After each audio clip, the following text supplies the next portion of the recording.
By the time you leave Wānanga, you're ready to take on the world because you're excited, you've had a great experience, you've met some people you haven't worked with before, you've made some connections, the whanaungatanga strong, and you've had that first taste of, okay, now I need to know more, I want to know more, and that's where the online modules kick in. I really enjoyed the online materials and that opportunity to reflect and put your ideas in and get comments on. But it was really good then when we shared those kete with the other participants and they could talk about them.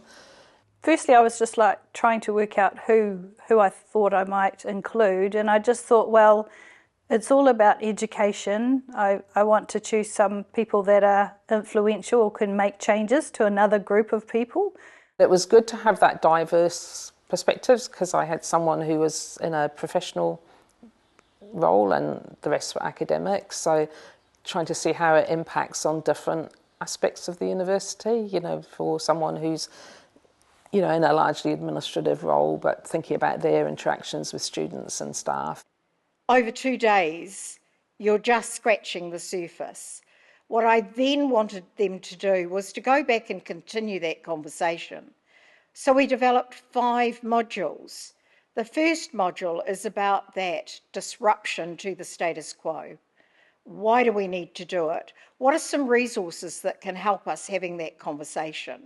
The artwork at the very beginning was great for opening the door because it opened conversation. Art's subjective and people see what they choose to see. And so when they dug deeper into that, they kind of had some, I didn't know about that, I hadn't thought about that, or that's not been my experience. When that was layered with kind of the doctrines of discovery, minds were blown. And then on top of that, if you layer on those things where you get staff and student voice about how powerful the change can be, that was real things that they could connect with, that they recognised in their own students, in their own staff room, and they gave them tangible things that they could do, and they gave them tangible experiences, life experiences that other people had that they weren't necessarily aware of. Not that they were naive or that they were, but it wasn't their lived experience. And so they only knew what they knew. And they viewed the world through their eyes, which is predominantly middle class, white.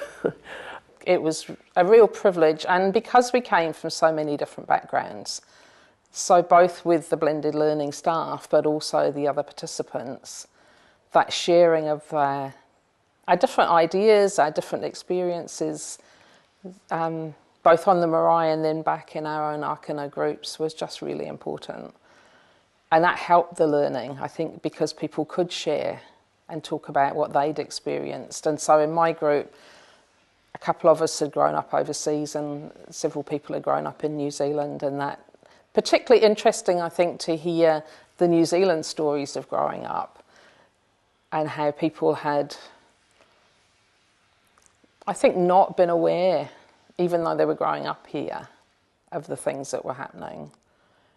So I think it was shocking for me coming from the outside, feeling that I was an ancestor of that history was hard to hear, but I think it was hard for many people who grew up in New Zealand to realise what had been going on and maybe had been happening when they were at school or was still happening, and seeing it through these different eyes.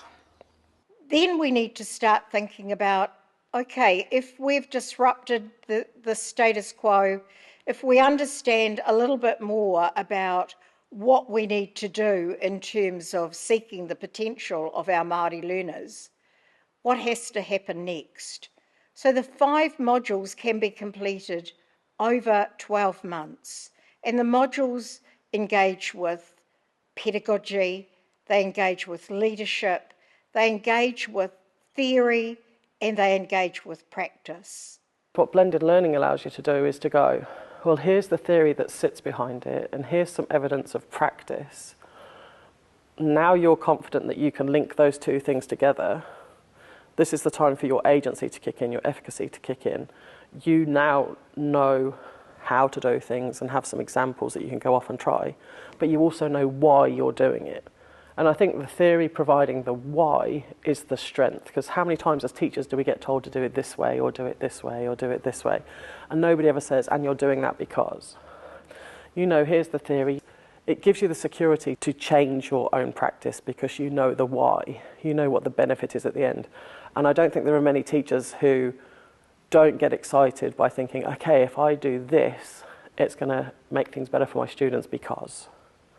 So one of the things that Poutama Pounamu staff engage in is that they run the wānanga, they facilitate the wānanga, both the face-to-face and the online wānanga, but probably even more importantly, they give feedback and feed forward to the concepts, to the understandings, to the ideas that are recorded by the kai whakaako in their learning journals. We know that actually the more effective the feed forward and the more timely they are, the better prepared our kai whakaako are to take their learning further on their own, but also to take their learning further with their akonga groups. That's really important, because I think that there were definitely at times during the journey where I felt overwhelmed by what was required, and it made me feel like, oh, well, I can't do anything, I'll just give up, you know? And so I think that having some one-on-one support during the program at that point, and some really finite examples of, no, actually this is what you can do, and that's okay, that is doing something, was a really important recognition for us, and it did help us to switch from being kind of stuck on, we can't do that, to actually, you know, being proactive, we can do stuff, and flipping it on its head into something positive.